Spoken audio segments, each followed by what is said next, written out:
Namo Myoho Renge Kyo. Hi, everyone. I hope this finds you in good health and secure. Thank you for your practice. Thank you for your support, liking, subscribing, helping to propagate these teachings, this resource for the teachings of Nichiren on Lotus Sutra, self-enlightenment practice, Shakyamuni's ultimate teachings, yeah?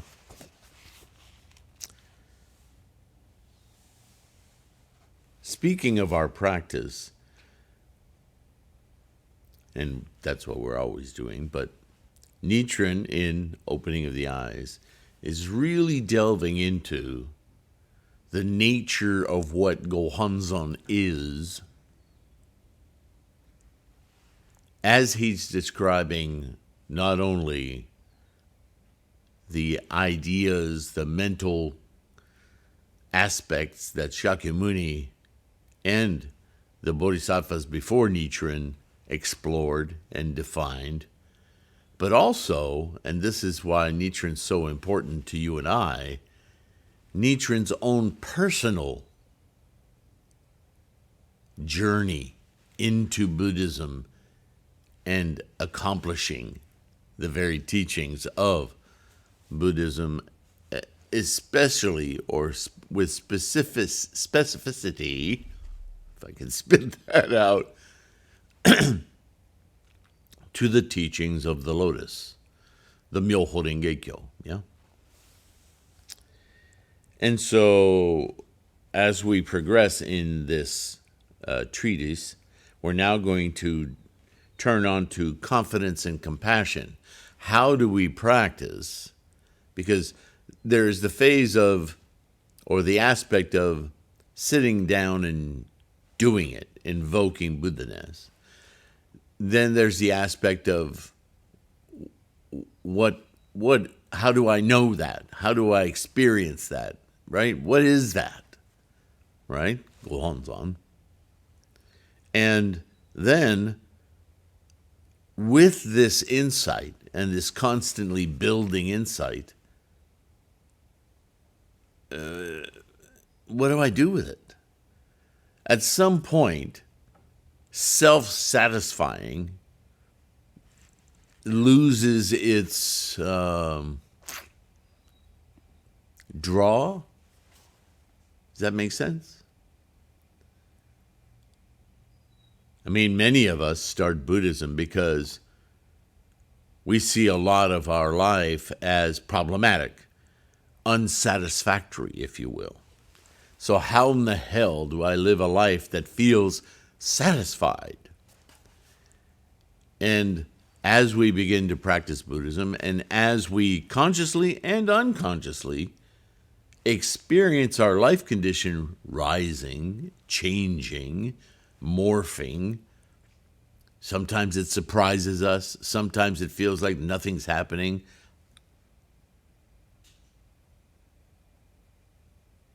And yet our life continues to get stronger in ways that we, as I said, sometimes becomes really obvious and sometimes is more subtle, not as obvious. But at some point, so much of your life has changed, it starts to get, it gets old hat. Oh yeah, I'm chanting. Yeah, life's better. Here's a new challenge. Well, I'll just chant, yeah. Takes a lot to keep our samsaric brain, our monkey mind, engaged.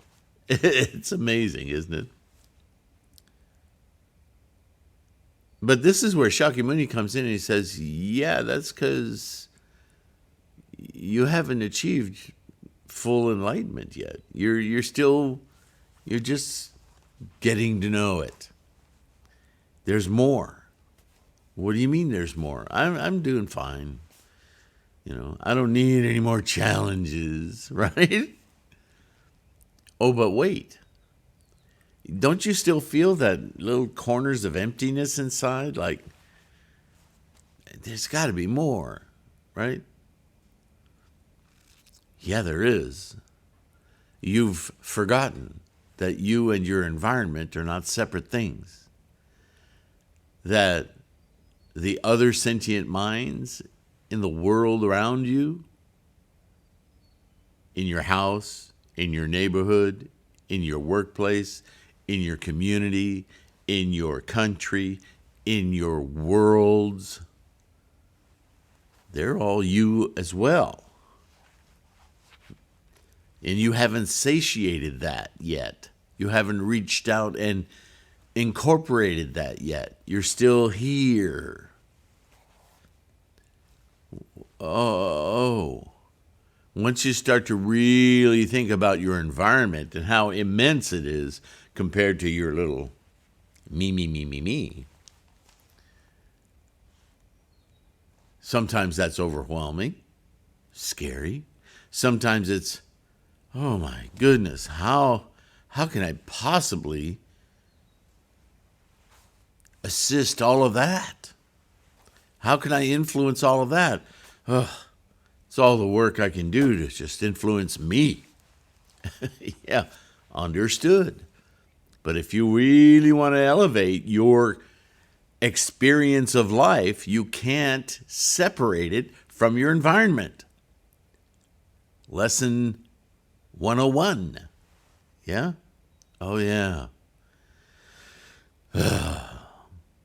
What ends up happening is that the more you understand that, the more you absolutely feel a necessity for your own wholeness to assist others. Compassion.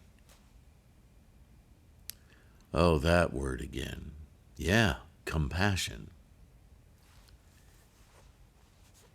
It's a new word in the context of Buddhism, yeah? Has a different sort of commitment aspect to it. So, Nichiren is going to talk about it from his own experience. I, Nichiren, he continues, am the only person in all of Japan who understands this. He's not boasting. He's not saying, I'm the superhero of Japan. He's saying, when I look around me, nobody's thinking about their fellow man. They're all working to satisfy either themselves. They're all scared crapless. We're living in the shogunate, life or death, right? A traffic ticket can get you beheaded. Seriously. You got to be freaking careful. Not Nichiren. But if I utter so much as a word concerning it, then parents, brothers, and teachers will surely censure me, and the ruler of the nation may take steps against me. No, duh. He's tried to behead you already, Nichiren. He's sent you off to barren islands to die. He can't wait to get you out of his hair. On the other hand, I'm fully aware that if I don't speak out, I will be lacking in compassion. Here he is. He's at that crossroads in his own life, in his own practice, in his own understanding of Buddhism, that no matter how meritorious his deeds are in carrying out the truth of Buddhism, if he doesn't assist others, and look at the scale he's thinking of, Japan and the world, then I'm failing. Then I'm not utilizing my life. I'm not living it fully.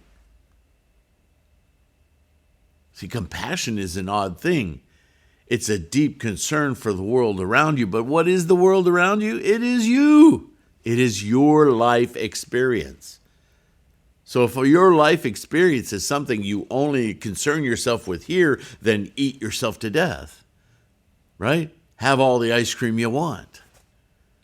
It won't help you feel your entire life. It'll just satiate this hunger that we always have, craving, right? Right back to the fundamentals of Buddhism.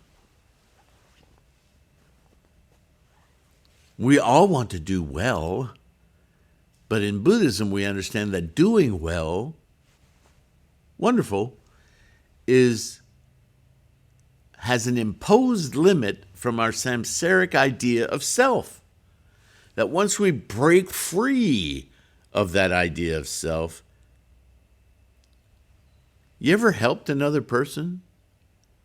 I don't care if it's just helping to pick up the bag of groceries. Don't you get that little flush of, wow? And then you don't think about it anymore. That flush, that's your life. That's your full life in expression. You're experiencing it. And it fleets away as we get right back here. Take care of myself. And Shakyamuni knew this, and Nichiren is talking about it right now. No matter how wonderful you feel about your self, your true self is all of life. So if you're not radiating out that self, then you're limiting your experience of it. Makes sense. Yeah. I have considered which course to take in the light of the teachings of the Lotus and the Nirvana Sutras, right, which are hardcore about bodhisattva work. If I remain silent, I may escape persecutions in this lifetime. In other words, in this moment-to-moment existence as Nichiren, I'll do all right. But in my next life, as I progress into my future moments, I'll most certainly fall into the hell of incessant suffering. What is the hell of incessant suffering? The lower realms, the samsaric monkey mind life. You will not feel accomplished. You will not feel like you're living your life entirely. Now, I've heard this from younger practitioners of Buddhism, that they got benefit after benefit, right? That word benefit. My life was going so great. I chanted more, better things happened. I got this, I got that. Always, I. And then they say, then suddenly I just started getting obstacles and life started to suck. How quickly we forget. We get very accustomed to our life expanding. And then when we get the slightest obstacle, oh, it's disaster. Well, maybe your life is challenging you. Maybe your life is saying, if you want more out of your life, you need to expand your effort. Stop being so selfish. I'm not selfish. Every time I chant for world peace. I do it with every gongyo. But what actions are you taking in your daily life to emulate that wish, that desire, that training? Why aren't you putting it to use? Oh man, I don't know how to talk to people. I don't know how to shakubuku. Well, you don't have to shakubuku. Showed you. Be a positive influence. Allow others to see you. You won't have to indoctrinate anyone. They'll come to you. Be in your life completely. Don't worry. Your life condition will kickstart real fast. The moment your heart will speed up. You will feel it.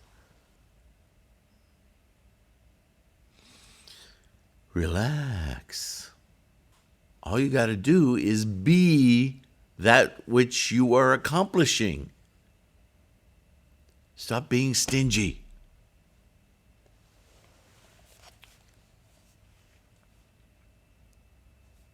If I speak out, I'm fully aware that I will have to contend with the three obstacles and the four devils.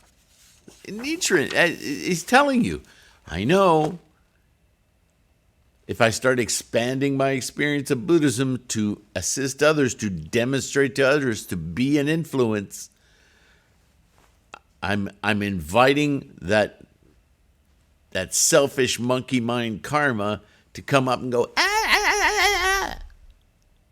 But I don't want to let it alarm me because it's just my karma. The moment I take action, it'll just disappear. Do I have confidence in that? There's that word again. Confidence. That's why we study. That's why you're here right now. So that as we go into samsaric world with our attitude and intent of Buddha-ness, those obstacles will seem ridiculous. Not only will we see them when they arise, but poof, they'll go away like clouds the moment we just laugh at them. There's that. I knew that was coming. Poof. Namo-myoho Renge-kyo. But of these two courses, surely the latter is the one to choose. Given the option of staying here in my hermetic little world or expanding my life, whatever comes at me as a form of an obstacle, surely will be blown away the moment I make the cause. The only reason I'm not making the cause is because I'm allowing myself to be overtaken by what? Thoughts? It's not real. Why are you doing that to yourself? So Nichiren is sharing with you, yeah, it's not uncommon. It's the nature of our enlightenment to run into this big, fat border. If I were to falter in my determination in the face of persecutions by the sovereign, however, it would be better not to speak out. While thinking this over, I recalled the teachings of the Treasure Tower on the 6 difficult and 9 easy acts. Persons like myself, you and I, who are of paltry strength, might still be able to lift Mount Sumeru and toss it about. Persons like myself who are lacking in supernatural powers might still shoulder a load of dry grass and yet remain unburned in the fire at the end of the kalpa of decline. And persons like myself who are without wisdom might still read and memorize as many sutras as there are sands in the Ganges, but such acts are not difficult, we are told, when compared to the difficulty of embracing even one phrase or verse of the Lotus Sutra in the latter day of the law. Namo-myoho Renge-kyo. Nevertheless, I vowed to summon up a powerful and unconquerable desire for the liberation of all beings and never to falter in my efforts. So I need to put my actions to my words. There's that call to inner strength that Nichiren is sharing with us. He himself very much aware of this. It is already over 20 years since I began proclaiming my doctrines. Day after day, month after month, year after year, I've been subjected to repeated persecutions. Minor persecutions and annoyances are too numerous even to be counted. But the major persecutions number 4. Among the 4, twice I've been subjected to persecutions by the rulers of the country. The most recent one has come near to costing me my life. In addition, my disciples, my lay supporters, and even those who merely listen to my teachings have been subjected to severe punishment. How scary is that? And treated as though they were guilty of treason.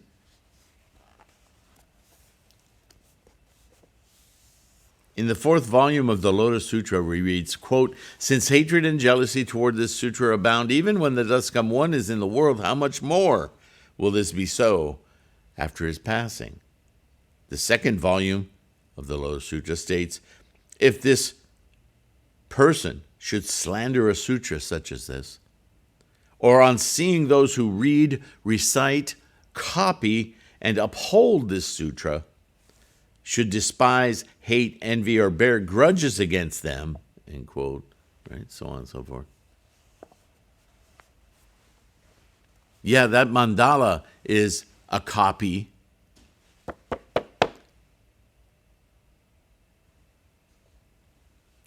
And the 5th volume says, quote, the Lotus Sutra, Myoho Renge Kyo, will face much hostility in the world and be difficult to believe, end quote. It also states, quote, "There will be many ignorant people who will curse and speak ill of us," end quote. And, quote, "They will address the rulers, high ministers, Brahmins, and householders, as well as the other monks, slandering and speaking evil of us, saying, quote, 'These are men of perverted views who preach non-Buddhist doctrines,' end quote." It is also stated in the same volume, quote, "Again and again we will be banished." And in the 7th volume, quote, "Some among the group would take sticks of wood or tiles and stones and beat and pelt them," end quote. This is the nature of human beings. Whenever habit is confronted with a habit-breaking truth, people react in this way. And if you don't understand that, look at the world of politics throughout the world today. Not just the craziness going on in the West, in the U.S., but look at Yemen and Israel and Ukraine and Russia and just Africa, Sudan. It's all over the world. Yes, I'm not labeling them all. We'd be talking about every freaking country, township in the world, because we live in this age of unrest, of hyper attachment to fleeting things. Meanwhile, completely unaware of our life. The master plan of marketing and capitalism has, if it were not that, it'd be something else, has completely seized control of our monkey mind to the point that they are training, the they being the marketing, the propaganda, training our minds to find division where it is not, because it works in their favor. Now more than ever, the true teachings of Shakyamuni are essential to rediscovering our life, our potential. The Nirvana Sutra records, quote, "At that time, there were innumerable non-Buddhists who plotted together and went as a group to Ajatashatru, the king of Magadha, and said, quote, 'At present there is a man of incomparable wickedness, a monk called Gautama,'" so on and so forth. We've read it before. "All sorts of evil people, hoping to gain profit and alms, have flocked to him and become his followers. These people do not practice goodness, but instead use the power of spells and magic to win over men like Mahakashyapa and Shariputra and Madhyayana."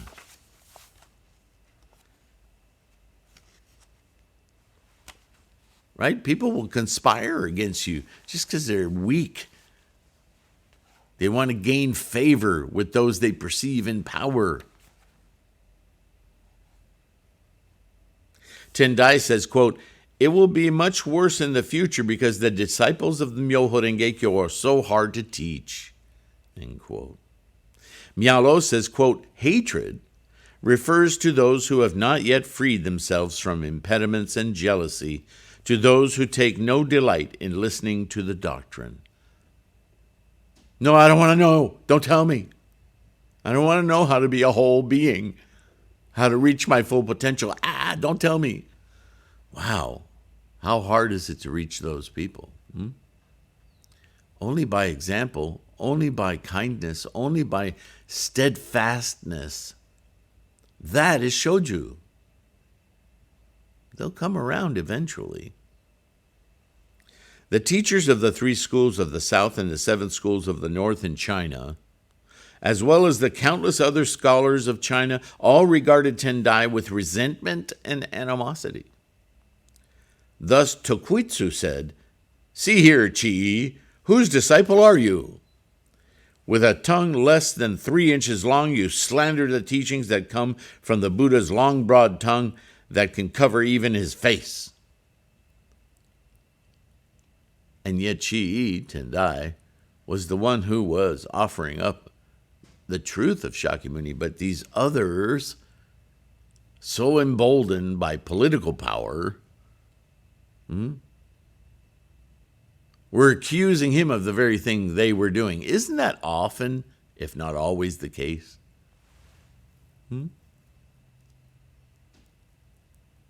In Tung Chun, we read, quote, "Question. While the Buddha was in the world, there were many who were resentful and jealous. But in the age after his passing, when someone preaches this Lotus Sutra, why do so many people oppose that person? Answer. It is said that good medicine tastes bitter. This sutra, which is like good medicine, dispels attachment to the 5 vehicles and establishes the one ultimate principle. It reproaches those in the ranks of ordinary beings and censures those in the ranks of sagehood, denies provisional Mahayana, and refutes Hinayana. It speaks of the heavenly devils as poisonous insects and calls non-Buddhists demons, obstacles. It censures those who cling to Hinayana teachings because they've stopped learning, calling them mean and impoverished, and it dismisses bodhisattvas as beginners in learning. For this reason, heavenly devils hate to listen to it. Non-Buddhists find their ears offended. Persons of the 2 vehicles are dumbfounded, and bodhisattvas flee in terror. That is why all these types of people try to make hindrances for a practitioner of the Myoho Renge-kyo. The Buddha was not speaking nonsense when he declared that hatred and jealousy would abound, end quote. So there's nothing earth-shatteringly new in this situation, is there? Just know that it's there. Know that that's the tendency of the monkey mind man. Man, woman, you know. A clarification of the precepts says, quote, "The superintendents of monks in the capital of Nara say in their memorial to the throne, just as in the land west of China there was a Brahmin named Demon Eloquence, so now in this eastern realm of Japan there is a shave-pated monk who spits out crafty words." Who do you think they were talking about? "Evil spirits invisibly invite such people to deceive and mislead the world. I, Dengyo, reply to these charges by saying, quote, just as in the Qi dynasty of China, we heard of the arrogant superintendent of monks, Hui Kuang, so now in our own country we see these 6 superintendents of monks. How true was the Buddha's prediction in the Lotus Sutra that the situation would be much worse after his passing? Dengyo called them out for their prejudice. The outstanding principles of the Lotus Sutra states, quote, "Speaking of the age, the propagation of the true teaching will begin in the age when the middle day of the law ends and the latter day opens. Regarding the land, it will begin in the land to the east of Dang and to the west of Katsu. As for the people, it will spread among people stained by the 5 impurities who live in a time of conflict. Oh my goodness, do we not now live in a time of conflict? What a corollary, yeah? The sutra says, quote, since hatred and jealousy toward this sutra abound even when the Duscam One is in the world, how much more will this be so after his passing? There is good reason for this statement. Remember yesterday I was talking about 8 billion of us on the planet. How couldn't all those billions of people amplify this very situation? When a little boy is given moxibustion treatment, he will invariably resent his mother. When a seriously ill person is given good medicine, he will complain without fail about its bitterness. And we meet with similar complaints about the Myoho Renge-kyo, even in the lifetime of the Buddha. How much more severe is the opposition after his passing, especially in the middle and latter days of the law, and in a far-off country like Japan? As mountains pile upon mountains and waves follow waves, so do persecutions add to persecutions, and criticisms augment criticisms. Yeah, we see that. The lies and misinterpretations take on their own life and promote even greater lies and misinterpretations based on those lies and misinterpretations. It just piles on. Yeah, we see that a lot today, don't we? During the middle day of the law, one man alone, Tendai, understood and expounded the Lotus Sutra and the other sutras. The other Buddhist leaders of both northern and southern China hated him for it, but the 2 sage rulers of Chen and Sui dynasties gave him an audience so he could establish the correctness of his views in debate with his opponents. Thus, in time, he ceased to have any more opponents. They all kowtowed to Qi eventually, realizing the error of their own misinterpretations and their greed and anger, their avarice, their foolishness. Yeah, it was exposed for all to see, so they couldn't deny it anymore. That's the benefit of public debate. It's supposed to be anyway. Now debate is just theater, yeah? Oh, my. At the end of the middle day of the law, one man alone, Dengyo, grasped the Lotus Sutra and the other sutras just as the Buddha had expounded them. Right? We keep going back to, if you just follow the teachings in proper order and read them as read, then all of this other chaff, it just falls away. Just like attachments. Obviously, this is the truth of truths, because it just pierces through everything. The 7 major temples of Nara rose up like hornets against him. But the 2 worthy sovereigns, Emperor Kamu and Emperor Saga, themselves investigating the views of both sides, made clear which was correct, and thereafter there was no future trouble, as long as Dengyo lived. And this, I'll remind you, is something that we need to keep in mind in our own practice. While we are alive as a torch head, if you will, as an exemplar of the life of accomplishment, of fully being alive in this moment, through our practice of Myoho Renge-kyo, those who have been influenced by us will also be confident to develop their full potential and their compassion for others. But if we falter to take them beyond the confidence to the compassion, then we don't leave our powerful example in their instantiation, their potential. Right? They need to replace us in a way. We play parent and sovereign as well as teacher to those around us so that they too can develop parent, teacher, and sovereign. And this is what Nichiren is for you and I. Nichiren isn't just somebody to emulate as a distant, separate thing.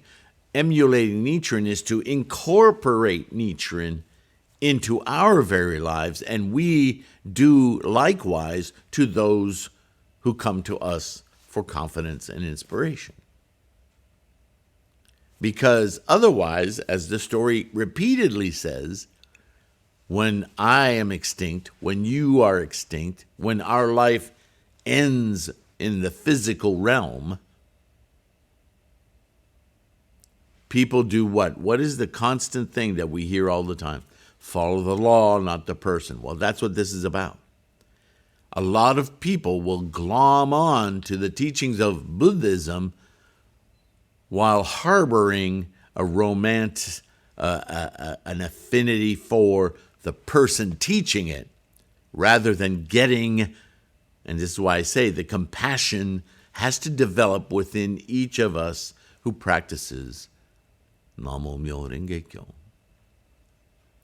This is the Bodhisattva hurdle. Without this profound compassion for others to emulate Nichiren,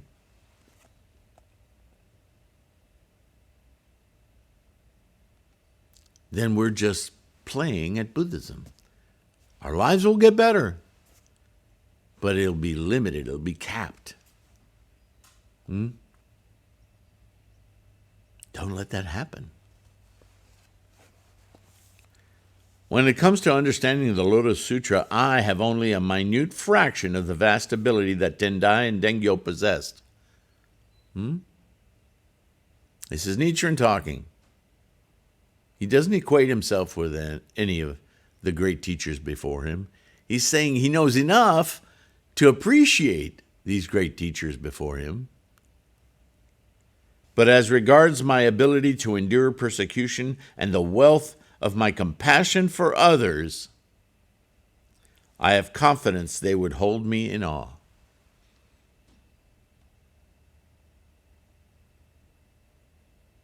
Do you hear that? I'm not a brilliant intellectual. I can't compare myself to the achievements of these great men before me. But my resolve, my attitude, and my intent, they would put me at the top of the class. I'm positive. Because there I will not yield. Nichiren. Damn. That's something to remember each and every day for ourselves. You don't have to understand every nook and cranny of everything. Just know that this works. Have that attitude and intent, that confidence, that profound knowing. Let it substantiate you in your practice. As a votary of the Lotus Sutra, I firmly have confidence that I should come under the protection of the gods, and yet I do not see the slightest sign of this. I'm not waiting to be hovered above the ground and protected. I just know that the more I sense obstacles, the more adamant I am that they're unreasonable, that I know better, certainly for my own life.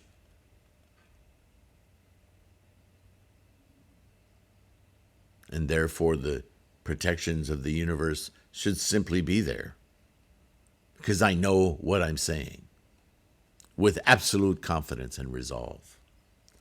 On the contrary, I'm subjected to increasingly severe punishments. In view of this, am I perhaps not a votary of the Lotus Sutra after all? Yes, Nichiren is sharing with you and I how even as staunch a student he is of Shakyamuni's teachings, he too has doubts, even in his most resolute moments. Little doubt. Or have the heavenly gods and benevolent deities perhaps taken leave and departed from Japan? Maybe it's not me. Maybe I'm living in a truly horrible place. Isn't this what I was talking about earlier? This is what we do to ourselves. I don't understand. It can't be me because I'm doing everything right. It must be where I am. Oops, I forgot. Where I am is me. I find myself in much perplexity. Yeah, you would. That's the Dairakuten no Mao, messing with Nichiren. So don't feel bad. Happens to every sentient mind. But then, Nichiren continues, I recall the 20 lines of the verse in the encouraging devotion chapter of the 5th volume of the Lotus Sutra. There it is again, the Lotus Sutra. Shakyamuni understood all of this. If I, Nichiren, had not been born in this land of Japan, then the words of the world-honored one predicting such persecutions would have been a great prevarication, and those 800,000 million Nayutas of Bodhisattvas would have been guilty of the same offense as that of Devadatta, of lying and misleading others. I'm simply living out the truth that Shakyamuni described. Oh, it's not me. It is me. But it isn't the end of the story. This is just part of the great drama of life. The sutra says, quote, there will be many ignorant people who will curse and speak ill of us and will attack us with swords and staves and rocks and tiles, end quote. Look around you in the world today. Are there any monks other than Nichiren who are cursed and vilified because of the Lotus Sutra, or who are attacked with swords and staves? If it were not for Nichiren, the prophecy made in this verse of the sutra would have been sheer falsehood, fabrication, right? Storytelling, without merit. The same passage says, quote, in that evil age, there will be monks with perverse wisdom and hearts that are fawning and crooked, right? As there always have been, working for their own aims, rather than the simply direct aim of enlightenment for every sentient mind. And they will preach the law to white-robed laymen and will be respected and revered by the world as though they were arhats who possess the 6 transcendental powers, quote, end quote. If it were not for the monks of the Nembutsu, Amida Buddha, Amida Buddha, Zen and precept schools of our present age, in Japan, he said, then the world-honored one would have been a teller of great untruths. They are the very expression that Shakyamuni is telling us. There will be great men, teachers, honored, political power, organizations that claim all of this as validation for what they do and claim it to be Buddhism, when in fact it's all about their self-aggrandizement, their self-politics, their wealth. It's not Buddhism at all. They just use the words of Buddhism to invite more membership, more money, more allegiance. They've turned it into politics. The passage likewise says, quote, because in the midst of the great assembly they will address the rulers, high ministers, Brahmins, and householders, slandering and speaking ill of us, end quote. If the monks of today did not slander me, Nichiren, to the authorities and have them condemn me to banishment, then this passage in the sutra would also remain unfulfilled. The words of Shakyamuni are so right on the money, as it were. Again and again we will be banished, says the sutra. But if Nichiren had not been banished time and again for the sake of the Lotus Sutra, what would these words again and again have meant? So all of this, Nichiren is saying, look, how can you not have complete resolve and confidence in this teaching when it has so accurately predicted the behavior of men, the mind? Certainly the behavior of the human being is a precipitated construct of the mind, right? Even Tendai and Dengyo were not able to fulfill this prediction presented by the words again and again. I mean, they were vilified and they were persecuted, but not like Nichiren. Much less was anyone else, but because I have been born at the beginning of the latter day of the law, that predicted age, the age of fear and evil and obstacles, described in the sutra, I alone have been able to live these words, once again proving out the wisdom, the insight of Shakyamuni. And how did Shakyamuni get this insight? Buddha-ness. It becomes very clear. It's not mysterious. He's not a prophet. He simply sees clearly the nature of the engine of life and the potentials instantiating. And our practice of Buddhism is to take that potential and manifest the maximal potential in moment to moment, freeing ourselves of the detritus, right?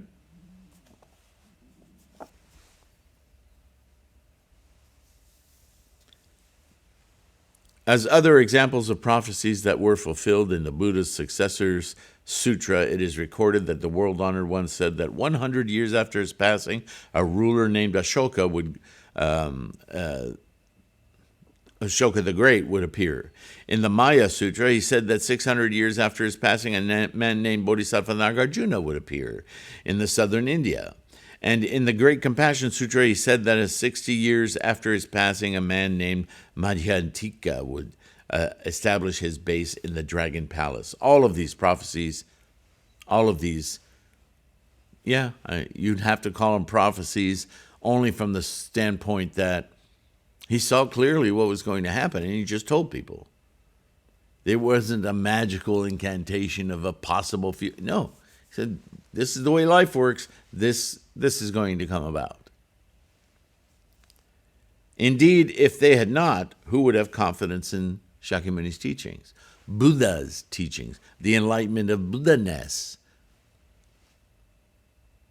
laid out. Thus, the Buddha decided the time when the votary of the Lotus Sutra would appear, describing it as the age of fear and evil, when everyone is ruled by fear and distraction, manipulation, propaganda. The latter age hereafter when the law is about to perish, and the last 500-year period, as attested by the two Chinese versions of the Lotus Sutra of the Correct Law and the Lotus Sutra of the Wonderful Law. At such a time, if the three powerful enemies predicted in the Lotus Sutra did not appear, then who would have confidence in the words of the Buddha? If it were not for Nichiren, who could fulfill the Buddha's prophecies concerning the votaries of the Lotus Sutra? The 3 schools of southern China and 7 schools of northern China, along with the 7 temples of Nara, were numbered among the enemies of the Lotus Sutra in the time of the middle day of the law. How much less can the Zen, the precepts, and the Nembutsu monks of the present time hope to escape a similar label? Now, I will remind you, as I mark this page for the beginning of our next video or podcast, this is an exhortation to you and I. We must. It is absolutely not only a paradigm for our practice, to remain resolute. But as Nichiren points out for his own life, you and I are, as told in the Lotus Sutra, the bodhisattvas from under the earth. We are those future bodhisattvas. And in the Lotus Sutra, Shakyamuni tasked you and I with the propagation of this Myoho Renge-kyo, lest it perished. It's your responsibility. It's my responsibility. Just as Nichiren is saying it was his role in the history of the world, of the universe, to be that one in the beginning of this age, to restore, to alert, to propagate this self-enlightenment teaching. And he is the leader of you and I, to emulate, as he says, his own actions, his own life. I don't think you and I have to be much worried about being sent to a gulag or a place on a desert island to die or be beheaded.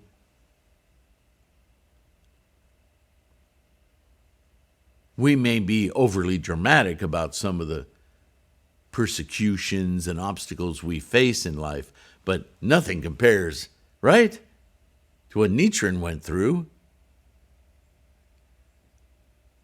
So if you're in a place of doubt, stop whining. Everything's been done for us, prepared the ground for us. Let's be grateful. Let's be thankful that Nichiren, our teacher, is displaying before us all of the evidence that should bring us confidence. Let's be confident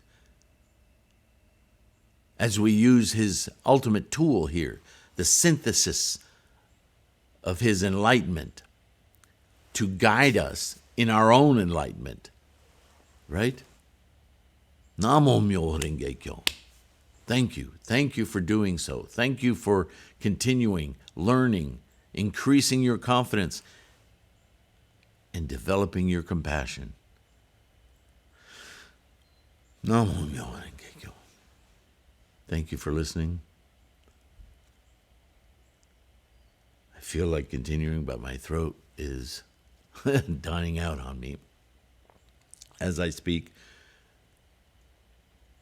But thank you again for allowing me to be in your lives as a vessel, simply. I hope that this channel, the podcast, the website, threefoldlotus.com, the ebooks, the print books, the Mandala store, or Gohonzon store. That's a name that I gave it many, many years ago, and I'd like to change it, but it's been there a long time, so I'm keeping it that way. But you understand, we are talking about the difference between Mandala and Gohonzon every day now. Namo Myoho Renge-kyo. Take care of your health. Develop your wisdom. Keep your practice strong. And I'll see you in the next one, okay? Bye for now.